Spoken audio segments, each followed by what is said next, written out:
Bon Yannick, écoute, ça fait plaisir de te revoir. Ouais. Du coup, on est à Playa d'Aro pour ton premier full en tant que professionnel. Comment tu te sens? Qu'est-ce que tu peux nous en dire? Bah écoute, déjà merci de m'accompagner, ça aussi il faut le mentionner quand même. Merci pour la première vidéo, merci de m'accompagner là et de prendre du temps sur ton entraînement aussi, donc ça faut le mentionner. Sinon ouais, je suis bien content d'être là, premier objectif de la saison, on verra ce que ça va donner. La prépa a été bonne, il n'y a pas eu trop de soucis depuis qu'on s'est vu depuis à Gérone au stage, donc tout s'est déroulé comme je le voulais, je me sens bien. Les sensations sont là, donc il n'y a plus qu'à, advienne que pourra. Et du coup, ça fait quoi? Ça fait 2 semaines que tu as fait ta première course en pro à Peñíscola.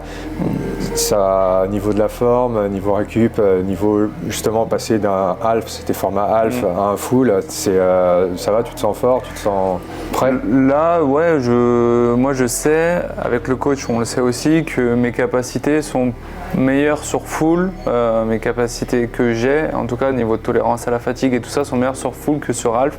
Donc sur half, je savais que j'étais bon, mais voilà, que ça allait être compliqué de jouer avec n'importe quelle arme sur des mecs qui viennent du cours ou qui sont très très forts sur ce type de distance, t'en as toujours. Et l'Ironman, voilà, full, ça reste vraiment une course vraiment particulière. Tu peux être très bon sur half et pas réussir à passer sur Ironman, et même du coup un peu inversement. Et donc la récup elle a été bonne, on est resté sur 2 petites semaines franchement relativement light où on a fait des rappels d'allure avec un volume relativement léger. Et du coup les jambes elles sont là, le rappel d'allure pareil c'était là, j'étais dedans dans mes zones de watts et de FC, tout ce qui va. Donc franchement je suis confiant quand même pour cette course là. Après on verra comment ça se déroulera, on peut toujours avoir des facteurs externes, il y a toujours un facteur chance, il ne faut pas se le cacher. Ouais. Mais en tout cas au niveau de la forme, j'aurais rien à redire dessus, j'ai fait ce qu'il fallait et je suis là comme il faut, donc parfait. Parfait. Bon, écoute, je pense qu'en tout cas, tu es quand même un peu modeste pour Peñíscola, parce que pour une première course en pro, tu finis 8e, ce qui est quand même, je pense, beaucoup en rêverait. Après, il y a toujours, pas un problème, mais je pense que c'est un chantier, sortir justement avec le premier groupe en natation, ce qui te permettra peut-être d'avoir une course un petit peu plus facilitée en vélo et forcément en course à pied, plutôt que de devoir y aller fort en vélo pour rattraper ça. Mais bon, c'est forcément quelque chose qui va venir avec le travail. Je sais que tu y travailles également. Donc. Ouais, non, c'est sûr que la natte, quand on commence le triathlon un peu sur le tard, toi encore plus tard que moi à 26 ans. Autre chose, hein. Ouais, voilà, mais moi à 26 ans, tu vois la natte, même si on a des bonnes sensations, nous en tant que modeste nageur, devant c'est quand même un autre niveau quand un Pierre Lecor il a toujours nagé, Dorian Coninx, des mecs comme ça, ou les Espagnols, parce que là du coup c'était en Espagne, ou même là c'est aussi en Espagne, c'est vrai qu'eux, la natation, c'est un peu leur truc. C'est vrai que du coup, même en partant avec la vague pro, où tu sais que la dynamique sera différente, tu te prends quand même un bon tir. Moi, je l'ai vu sur Peñíscola, c'est vrai que j'ai été quand même déçu de ma natte. Après, quand tu vois les temps, même un Pierre Lecor qui sort en 25 minutes, c'est pas ses temps habituels sur 1900 mètres. Donc après, est-ce qu'il y avait des bancs de sable qui ont fait qu'on a dû courir, même encore dans l'eau, tu vois, si tu veux. Mais voilà, ça n'empêche pas. Tu m'enlèves 2 minutes, 2-3 minutes, je suis en 27. Voilà, il n'y a rien d'exceptionnel du tout sur tout ça. Donc après, c'est vrai que ça m'oblige à être poussif derrière à vélo, donc faire mes remontées habituelles que je faisais déjà en amateur. Là, du coup, il faut que je le fasse, mais un peu avec les pros qui sont un peu limite à vélo. Et après, derrière, à pied, c'est là aussi, il faut pas que j'ai de moments de moins bien. Et là, je suis obligé en fait d'être à mon niveau pour pouvoir remonter. Donc ça a été le cas à Peñíscola, c'est ça qui est bien. Hormis la natation qui m'a fait sortir loin, mais je vais continuer de travailler dur. De toute façon, c'est le but. Je me dis que les caps, ils passeront au fur et à mesure des années. Une carrière, c'est pas 2 ans, c'est pas 3 ans. Voilà, c'est au moins 5, 8. Parfois 10, après l'avenir nous le dira. Mais là, il y aura des caps à passer. Et après, à vélo, vélo course à pied, en tout cas, j'étais dans mes zones, j'étais sur mes allures que je devais respecter. Donc après, voilà, je suis arrivé 8e. j'étais là où j'étais content. Oui, franchement très satisfait, je l'ai dit sur les réseaux, il n'y a pas de souci. C'est un super résultat et au final, tu as beaucoup d'exemples aussi de personnes qui finalement ne sont pas des stars au niveau natation. Tu as Sanders, tu as Lang, tout à l'heure on avait Marcel Zamora, il a gagné 5 fois Nice, il a gagné 5 fois l'Ambraman. Il n'était pas connu pour ses nages fantastiques et le mec a quand même gagné pas mal, il a bien performé, donc c'est plutôt... C'est ça, après j'avoue que j'aimerais bien faire les watts de Long et de Sanders, tu vois, là, ou Ditlev, tu vois, Ditlev aussi sera peut-être un peu moins loin peut-être, mais c'est vrai qu'ils ont vraiment une différence de niveau où ils sont vraiment à high level, ils pourraient être en World Tour, tu vois, sur du vélo, tu vois. Donc après ça aussi, ça se travaille de toute manière, donc le vélo, de toute façon, qu'est-ce qui te fait passer des caps? C'est de borner aussi. On bosse tous les deux et pour beaucoup aussi, donc forcément on va avoir un volume qui sera toujours limité. J'aimerais bien, si je roulerais 500 km en moyenne pendant plusieurs années, c'est sûr que je pense que j'aurais un bien meilleur niveau que le niveau actuel. Mais bon, là déjà, c'est vrai que ça reste un point fort. Donc il faut être poussif, il faut être agressif, quitte à peut-être un peu le payer, mais au final, après, derrière, au moins, j'aurai pas de regrets. Et puis on verra ce que ça donnera demain. En tout cas, j'irai avec cet objectif-là, je sortirai où je sortirai. J'essaierai de sortir le moins loin possible, forcément. Mais après, derrière, je sais que sur la partie vélo, qui est un parcours quand même relativement vallonné, avec un peu de vent aussi, donc du coup là j'essaierai d'être poussif et après dès que je poserai sur le marathon, je partirai sur mes allures. Si ça tient le coup, super, je devrais faire une belle course. Si après derrière ça pète un peu, ben voilà, faudra tamponner et puis on verra ce que ça donnera, tu vois. Super, hâte de voir ça. Hâte de voir ça. Et justement, tu parlais du vélo, j'ai vu qu'ils allaient utiliser le Race Ranger, qu'ils ont utilisé il n'y a pas longtemps donc sur le PTO European Tour à Ibiza. Ils l'avaient également utilisé, je crois, en Nouvelle-Zélande en début d'année. Oui, apparemment, tous les pros en sont satisfaits et surtout dans un moment où on parle beaucoup de dopage avec Colin Chartier. Là, c'est un autre type de dopage finalement, le drafting, qui en fait fait gagner quand même vachement plus de temps que le fait de se prendre un petit peu de PO. Qu'est-ce que tu en penses au niveau de l'utilisation de ce matériel-là? Moi, quand j'ai vu que ça arrivait, moi j'étais super content, sincèrement. Moi, en amateur, vu que j'avais l'habitude de remonter, je voyais régulièrement, c'est vrai, des personnes que je tirais. Donc forcément, ça fait un peu rager parce que on le sait, c'était prouvé dans les wind tunnels, etc., que à 40 km/h ou même un peu moins, dans la roue, même à 10 mètres, tu as un gain de watts, tu vois, donc forcément, quand tu es à 3 mètres, 5 mètres et que tu respectes pas les règles, quand toi tu roules à 36 ou 38 ou 40, peu importe l'allure, et que derrière tu mets les watts que tu faut, tu peux enlever facile 50 watts à la personne derrière. Donc moi, tu me fais faire un parcours que j'ai prévu de faire à 40 à l'heure, à 300 watts, admettons, j'ai n'importe quoi, et là on enlève 50 watts, le marathon, je le cours pas pareil, tu vois. Donc moi là derrière, tu as des jambes de feu, en fait, tu n'es pas trop usé. Donc forcément, c'est des choses où ça va être, c'est une belle avancée. Et ça, sincèrement, s'ils peuvent le faire de plus en plus, et encore plus sur les labels, parce que là, en plus, ils ont fait, comme tu as dit, PTO, c'était le challenge, je crois, en Nouvelle-Zélande. Je crois que c'était challenge, ouais. Challenge, ils l'ont fait.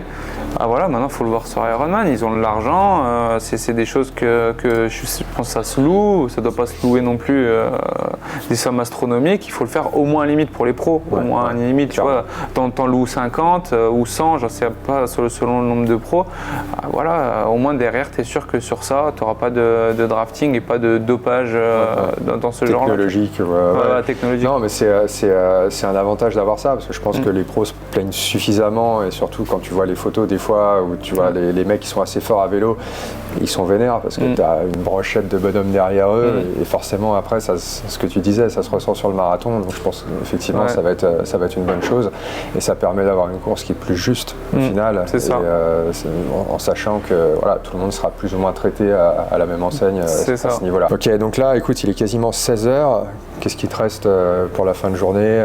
Tu as un petit rituel généralement la veille d'une course, comment ça se passe pour toi? Alors là, déjà il va falloir aller poser les vélos, parce qu'en Espagne c'est vrai qu'ils sont un peu plus décalés, donc à partir de 16h on peut les déposer jusqu'à même 21h. C'est le repas et la sieste. Voilà, c'est ça. Donc là, ils doivent être certainement en train de se reposer. Donc après, moi, je vais aller me poser un peu. Je pense qu'on va poser le vélo vers 19h à peu près, voilà, que ce soit pas trop tard ou autre, parce qu'après, demain, le départ est à 7h quand même. Donc il faut penser à dormir, à dormir éventuellement. Donc déposer le vélo, les sacs, etc. Et après, derrière, je vais me remettre en tête, ça c'est les choses que j'aime bien faire, les transitions que je vais observer là à l'instant T. Je vais me les remémorer aussi un moment, je vais prendre un moment calme, tu vois, et comme ça, et aussi dans le lit avant que je dorme. C'est des choses un peu, pas de prépa mentale, mais un peu de technique mentale, je sais pas comment ça s'appelle, pour pouvoir le faire. Pour moi, pour pas me louper, tout simplement, pas se louper au niveau transition, parce que je sais qu'au moins derrière j'arrive et je sais ce que j'ai à faire et où aller aussi pour pas me tromper d'endroit. Et après derrière, voilà, il n'y aura plus qu'à dormir. Je pense que la nuit elle sera pas ouf, comme la veille de course, c'est toujours comme ça. Voilà, si on arrive déjà à dormir 5 heures, c'est déjà cool. Et puis après derrière, en avant, hein, ça va s'échauffer, échauffement, etc. Et puis après on sera là. Juste là. En termes de dîner, c'est quoi? T'as une préférence généralement? Il y en a qui c'est plus pâtes, d'autres pizzas, d'autres du riz. Ouais, là moi par exemple, souvent c'est vrai que je fais féculent, donc je vais être pâte ou riz, des deux, tu vois, pâte ou riz, et après avec comment ça s'appelle, la dinde, voilà, c'est ça, pâte ou riz et dinde. Généralement, pareil, donc ça le soir et le matin aussi, il y en a, ils vont peut-être un peu sursauter, mais c'est un peu dur, non? Le matin, c'est vrai, quand tu le prends à 5h du mat, c'est vrai que c'est pas le grand kiff, on va se le dire, c'est pas là, t'es pas en mode putain, je prends un bon petit déjeuner, non, là, c'est. En fait, tu le prends pour te nourrir, pour que le reste de la journée, tu sois à peu près pépère et que derrière, en fait, tu as apporté ce qu'il faut à ton corps suffisamment et que ça reste. Parce que si derrière, tu pars sur des céréales, moi perso, je trouve, alors moi c'est vraiment personnel que ce que je dis, c'est que l'énergie après elle est trop vite dépensée, on est plus sur des sucres plus rapides, plus rapides que tout ce qui est pâte ou riz, tu vois. Donc après sur ça, moi voilà, c'est pas kiffant, mais ceux qui me connaissent et qui me suivent, ils savent qu'après la course, c'est là où je vais largement me faire plaisir et que là ça va être soit pizza, soit burger, soit en tout cas il y aura quelque chose de bien, quoi. Ça sera autre chose. Ouais, voilà, c'est ça. Cool, bah écoute Yannick, merci pour ton temps. Je te souhaite bon courage pour demain. On va se revoir d'ici là de toute façon, hein, et on se reverra après également. Ouais, c'est ça. On fera ça, on se fera un petit retour. Merci encore en tout cas pour ton temps. 40.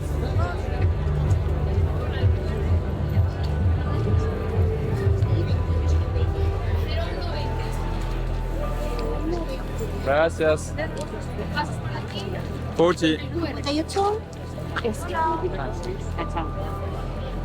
0040. 0040. Gracias. Bye.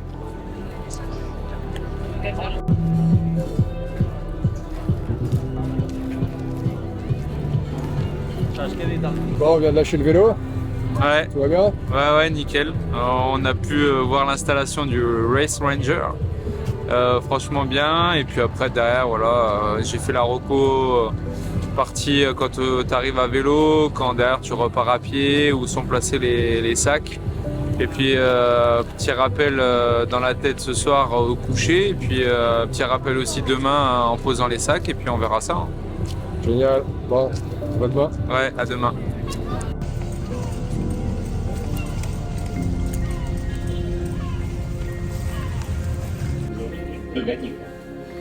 Je pense pas. Après, Richard, il est pas objectif parce qu'il est à fond derrière moi, donc il est pas objectif. Mais je crois, non, en vrai, il y a quand même des très très bons prêts.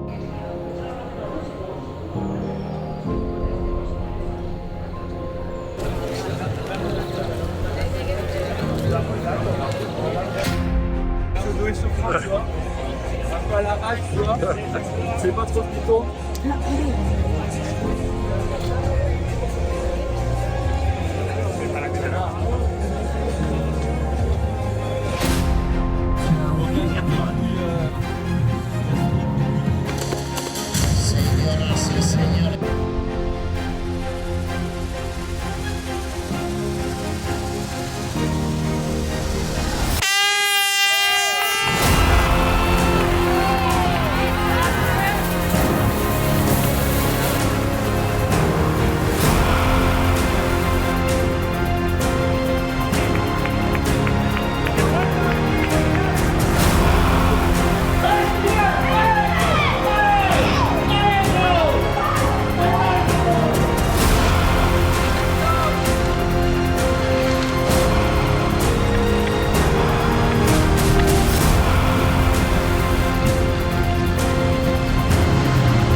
Emilio, cuando le tuvo a la espalda dijo no, no, no. Y Emilio se fue en una arrancada de bisonte. Campeón de España, segunda posición para Matisse. Esperamos la medalla de plata. Viene corriendo el campeón en título. Ya no, ahora tenía todas y todos los deportistas de su carrera. Y la carrera de Pérez, la carrera de Trey, la carrera de... Je suis revenu sur lui, j'y arrivais pas. Víctor, Víctor, Víctor Arraya. Ya tenemos terminado. Je lui demande de passer devant, il me met une attaque. En fait, je pense qu'il avait temporisé. Il me met en attaque, gros, et il me reste 5 bornes. J'ai tenu 500 mètres et après j'ai pété. Enfin, pété. J'étais en 4-15, 4-20, tu vois. Mais lui, il a tenu 4, après 4-0. J'ai pas pu, je n'en peux plus. Franchement, je suis super content. J'ai fait une natte là pour une fois. Je pourrais pas dire que j'ai été nul à chier. Je sors en 52-30, j'ai jamais fait ça de ma vie. Je sors avec le deuxième groupe. Je fais une remontée à vélo avec une chute au kilomètre 80, mais pas trop grave, donc du coup je peux me remettre dedans. Après je reviens au kilomètre 150, je reviens sur le groupe pour la deuxième place. Je fais ma course parce que je trouvais qu'ils allaient pas trop vite. Donc du coup je me suis mis devant, j'ai fait la bosse poussif à plus de 300 watts, j'ai pu en faire péter quelques-uns. Il restait plus qu'un Rubio et Pélo. Et je pose un peu devant eux, je fais le marathon le plus poussif que j'ai pu. Je rattrape Aguayo, le champion d'Espagne, triple champion d'Espagne, au kilomètre 37. Il a repris 5 minutes et on a fait 2 km ensemble. Et en fait, je pense qu'il a joué à l'expérience. Il a attendu, après derrière, il a attaqué. Et quand il a attaqué au kilomètre 38 ou 39, j'ai pas pu suivre. J'ai trop mort, j'ai tenu 500 mètres et j'ai explosé et je viens finir deuxième. Je suis super content parce que j'ai fait une course complète. C'était dur. Merci Richard, vraiment d'avoir niqué ton week-end pour être venu me voir. Merci à ceux qui me soutiennent. Je pense que ça, on fera parler plus d'un, on s'en enterrera d'autres surtout. Comme quoi on peut bosser et on peut faire des choses pas trop mal. Je suis fier de ce que j'ai fait et je ne compte pas m'arrêter là.